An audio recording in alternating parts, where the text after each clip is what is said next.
Bienvenue dans ce nouvel épisode sur la suite parentale. Alors dans cet épisode, je vais poser la baignoire définitivement, carreler le tablier et le contour de la baignoire. Allez, c'est parti. Alors pour commencer, j'ai préparé du mortier pour que les pieds de la baignoire puissent reposer dessus. Alors bien sûr, les pieds sont réglables en hauteur, mais je préfère ne pas les dévisser pour que ce soit plus costaud. Une fois le mortier déposé au sol, il suffit de poser la baignoire dessus pour avoir l'empreinte des pieds, afin de s'assurer qu'on ait bien la bonne hauteur et qu'il y a suffisamment de mortier autour. Ensuite, je pose un cordon de mastic colle PU40 tout autour pour que la baignoire repose dessus. Alors je pose pas le mastic à l'aveugle, vous ne le voyez pas forcément sur la vidéo, mais j'avais tracé le contour de la baignoire au crayon. Ensuite, on pose la baignoire, on vérifie qu'on est bien positionné, on mesure partout pour en être sûr.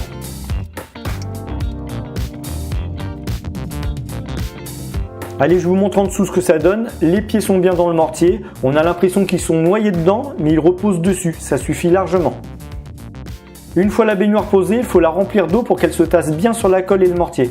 Je vais la laisser comme ça pendant 24 heures et ensuite je la viderai en 2 fois.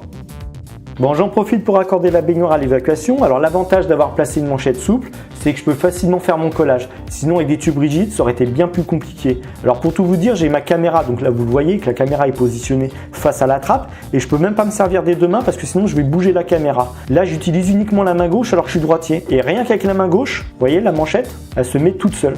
C'est l'avantage d'une manchette souple. Le jour où j'ai besoin d'intervenir, je dévisse au niveau du système de vidage Geberit, je pousse la manchette et je peux intervenir facilement. Ensuite, il suffit de le remettre exactement comme je suis en train de le faire, sauf qu'il faudra bien sûr revisser au niveau du système Geberit. Allez, on continue.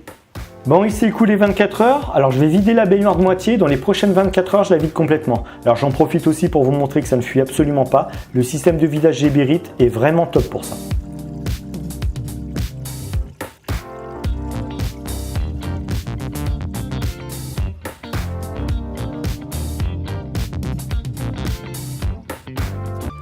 Je raccorde également les flexibles du mitigeur. Alors l'avantage de mettre des flexibles, c'est qu'en cas d'intervention, soit je les pousse, soit je peux les enlever pour intervenir sur la vidange. Des tubes rigides, forcément ça me gênerait pour intervenir. Alors je ne pose pas de vanne volontairement car le temps d'ouvrir la trappe, ce sera plus rapide d'aller couper l'eau à la nourrice qui est juste derrière le mur. Alors vous avez vu que les raccords sont déjà montés sur les flexibles. Alors je les ai fait au préalable, bien sûr avec de la filasse, de la pâte à joint. C'est mieux de les faire avant que de mettre le raccord, sertir et ensuite mettre votre flexible. Les flexibles, ils ont tendance à se vriller quand on les serre. Si vous le serrez votre raccord avant sur le flexible et que vous venez sertir ensuite, c'est bien plus facile de faire comme ça et beaucoup plus rapide. Et en plus, on se fatigue moins, il n'y a pas besoin d'être à 4 pattes avec 2 clés à molette à serrer sous une trappe. Et alors que la trappe est pourtant grande, je pourrais le faire. Mais là, c'est encore plus facile comme ça. Alors maintenant on passe au carrelage du tablier. Alors rien de bien compliqué, d'extraordinaire, je vais vous mettre un peu de musique et je reviens vers vous pour des explications.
Bon, avant d'attaquer quelques coupes, je vais vous montrer un disque diamant que j'utilise pour les coupes. C'est un Sidamo Ultra Ceram. Alors pourquoi vous parlez de Sidamo? Eh bien tout simplement parce que c'est une entreprise qui se trouve à 15 minutes de chez moi. Donc en gros, je défends mes couleurs locales. Franchement, vous pouvez y aller les yeux fermés sur ces disques. Ils sont vraiment top de chez top. C'est du très bon matos. Alors il ne faut pas vous affoler lorsque vous achetez un disque diamant qui est neuf. C'est normal qu'il fasse des éclats sur le carrelage. Il lui faut quelques coupes avant qu'il se, entre guillemets, qu'il se rôde.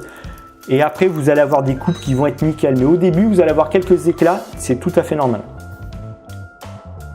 Alors, petite astuce pour les coupes, ne vous compliquez pas la vie à faire des calculs pour les angles.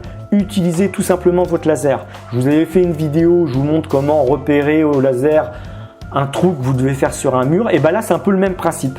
Alors vous placez le laser à l'endroit où vous souhaitez avoir votre coupe et il suffit juste de marquer le carrelage. C'est plus simple, plus rapide et beaucoup plus précis.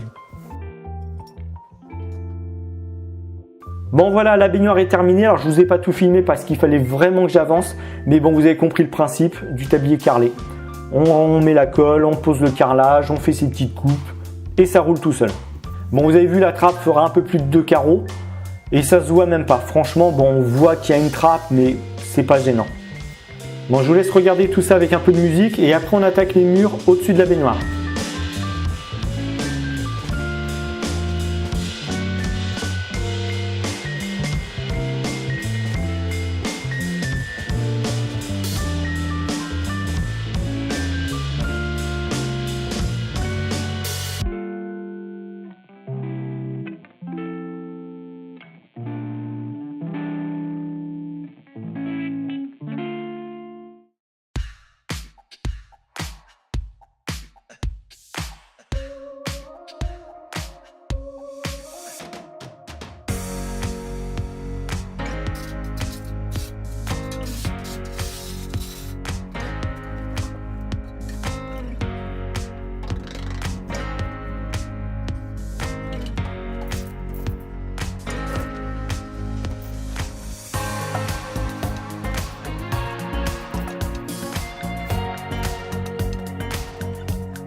Bon, baignoire et mur terminé, alors mis à part la rangée du bas, mais il faudra bien sûr que je fasse le sol avant de coller cette rangée. Bon, alors la suite des travaux, ça va être la zone de douche, le bac à douche en pointe de diamant avec le même carrelage mais antidérapant. On avance dans la salle de bain et puis la chambre. Alors cette vidéo est maintenant terminée. Comme d'habitude, si ça vous a plu, abonnez-vous, mettez un petit pouce bleu, ça motive vraiment. Partagez cette vidéo et je vous dis à bientôt pour la suite des travaux.